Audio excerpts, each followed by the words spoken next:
Hi there, I'm Mrs Johnston, Head of Physical Education here at Hymers College.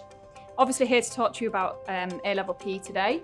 So we have a really good academic team behind us in Mr Walmsley, Mrs Powell and Mrs Wild, and we have the new introduction as well of Mrs Thompson.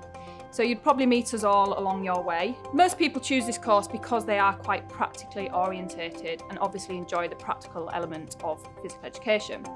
So I'll start off with the practical element. That is worth 30% of the total mark. And we would assume that you have a major sport that you take part in. Obviously there's the major sports we play here at Hymers College, but we can also look at assessing you in external sports as well if you take part in anything externally. In terms of your practical performance, we would assess you as a performer in that sport, or we can assess you as a coach. So there's the different options there.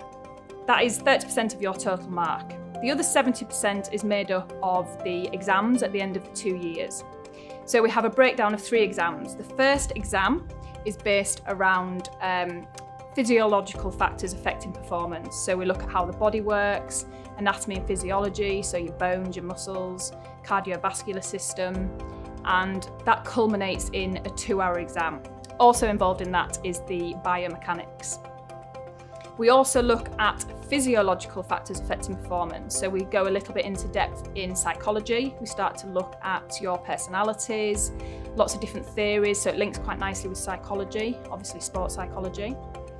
We then look at socio-cultural factors affecting performance. So we look at the history of the Olympic Games and how that's developed into what the Olympic Games are now.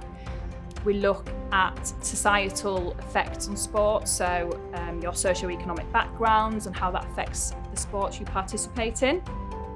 And both of those elements are 1 hour each. So in total, 4 hours of exams, and that's at the end of the 2-year course. That will make up 60% of your final mark.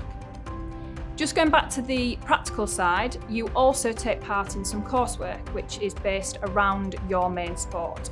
So what you do is you watch a live recording of a peer and you start to critically analyse that performance and talk about how they could improve their performance. And that's involved in the 30% of your practical mark. Other things that the course can offer you, obviously, you get to still participate in sports, so you're keeping physically fit and physically active. It links very nicely with biology and psychology and sociology, if you're thinking of taking any of those as an option as well. And then finally, what you could move on to from taking our subjects. So you could go on to study sport at universities, lots of different courses involved in that, like sports massage, sports nutrition, sports journalism. You could go into marketing, sports presenters, all sorts of different opportunities really available with taking physical education at A-Level.